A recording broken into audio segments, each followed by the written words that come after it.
नमस्कार, इस बुलेटिन में आप सभी का स्वागत है। आपके साथ मैं हूं नीता सिंह। बुलेटिन में सबसे पहले बात आतंकी संगठन जैश ए मोहम्मद की नापाक साजिश की। 26 जनवरी को पहले फिदायीन हमले की साजिश। घाटी में सुरक्षा बलों को निशाना बना सकते हैं, इंटेलिजेंस एजेंसियों ने अलर्ट किया है।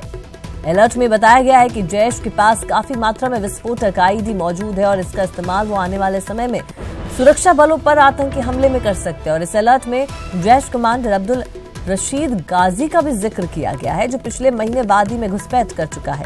माना जा रहा है कि जैश मुखिया मसूद अजहर ने गाजी को उसके भतीजे उस्मान और भांजे तलहा रशीद की मौत का बदला लेने के लिए भेजा है और साथ ही कश्मीरी आतंकियों को ट्रेनिंग की भी जिम्मेदारी दी है। बता दें कि गाजी हथियारों और विस्फोटकों खासतौर पर आईईडी का एक्सपर्ट है। माना जाता है कि वह अफगानिस्तान में आतंकी गतिविधियों को चलाने में शामिल रहा है।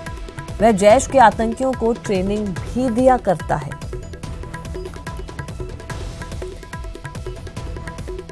और चलिए इस पर और ज्यादा बातचीत के लिए रुक करते हैं। हमारे सहयोगी शैलेंद्र वांगू जुड़ चुके हैं हमारे साथ दिल्ली से। शैलेंद्र, अगर बात की जाए 26 जनवरी के मद्देनजर अब और ज्यादा हाई अलर्ट में है सुरक्षा बलों को कहा गया है, इंटरनल एजेंसीज द्वारा घाटी में और भी सुरक्षा बढ़ा दी गई होगी।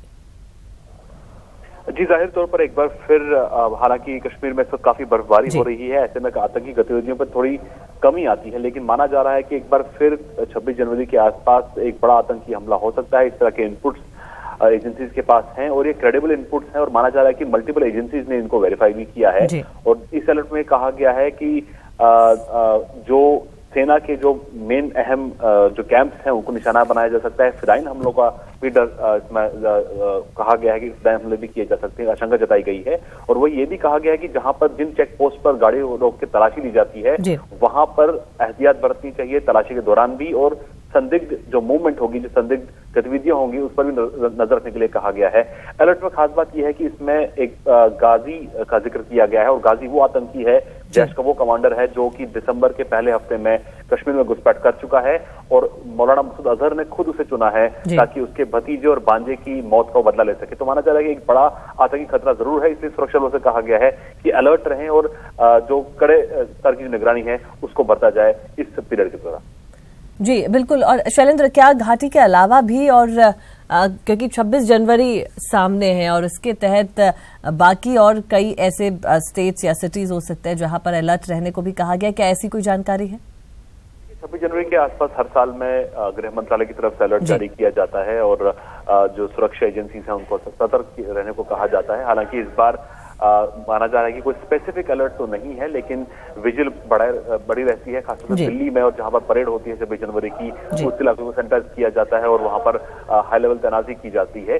लेकिन कश्मीर की अगर हम बात करें तो ये स्पेसिफिक अलर्ट है कि किस तरह से जैश के आतंकी साजिश रच रहे हैं सुरक्षा बलों को निशाना बनाने के लिए। जी शैलेंद्र, बहुत शुक्रिया आपका हमसे बातचीत करने के लिए। तो आतंकी संगठन जैश ए मोहम्मद की नापाक साजिश यहां पर सामने आई है। 26 जनवरी से पहले फिदायीन हमले की साजिश और इसी को लेकर इंटेलिजेंस एजेंसियों ने अलर्ट किया है। घाटी में सुरक्षा बलों को निशाना बना सकते हैं। पूरी तरह से हाई अलर्ट पर किया गया है सुरक्षा बलों को।